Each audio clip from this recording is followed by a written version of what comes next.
सोचिए, एक तीसरी तक पढ़ा हुआ मौलवी, MBBS, MD, MBBS, MS, cardiologist, gynaecologist, physician, surgeon, सबको आतंकवादी बनाता चला जा रहा है।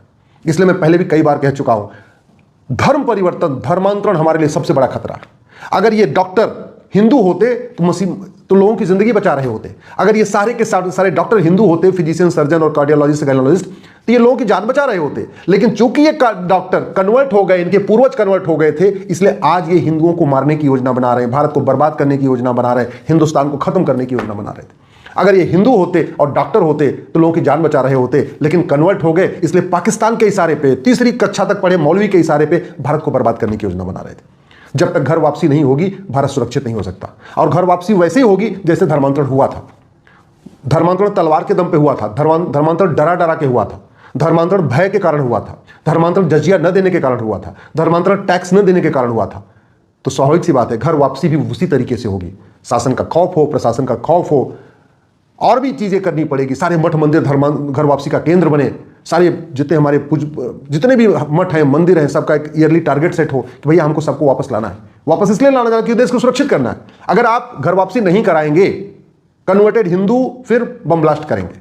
और आप देख लीजिए, पहले अनपढ़ अनाड़ी गंवार बम ब्लास्ट कर रहे थे, बाद में मैकेनिक, इलेक्ट्रीशियन, प्लम्बर, फिटर, जो 8वीं 10वीं तक पढ़े थे वो बम ब्लास्ट करने लग गए।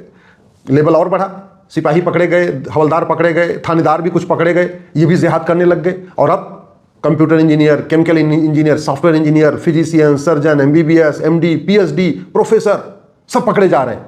और इनको रेडिकलाइज कौन कर रहा है? कोई तीसरी पास है मौलवी, कोई 5वीं पास मौलवी की, कोई 8वीं पास मौलवी। सोचिए, तीसरी 5वीं पास मौलवी ऐसे पढ़े लिखे लोगों को रेडिकलाइज कर देते हैं, तो कितना बड़ा खतरा हमारे लिए बढ़ चुका है। और अभी तो डॉक्टर पकड़े गए हैं।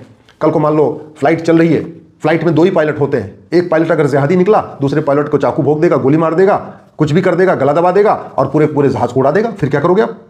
ट्रेन में 2 ही ड्राइवर होते हैं, अगर उसमें से एक ड्राइवर जिहादी निकला, दूसरे ड्राइवर को मार देगा, गला दबा देगा और पूरी ट्रेन ले जाके जो आगे ट्रेन जा रही होगी उसमें मार देगा, ठोकर मार देगा, पूरी रेल एक्सीडेंट हो गया। बस ड्राइवर वो तो अकेला ही होता है, 2 ड्राइवर भी नहीं होते, अकेला ही होता है। जा रहा है, कहीं सामने बस को टक्कर मार देगा, जा रहा है कहीं नदी में उसको बस को गिरा देगा। फिर क्या होगा? खतरा बहुत बढ़ता जा रहा है। और खतरे का समाधान करने के लिए समाज के साथ साथ सरकार को भी कुछ करना पड़ेगा। मैं पहले भी कह चुका हूं, संविधान में इसकी व्यवस्था दी हुई है।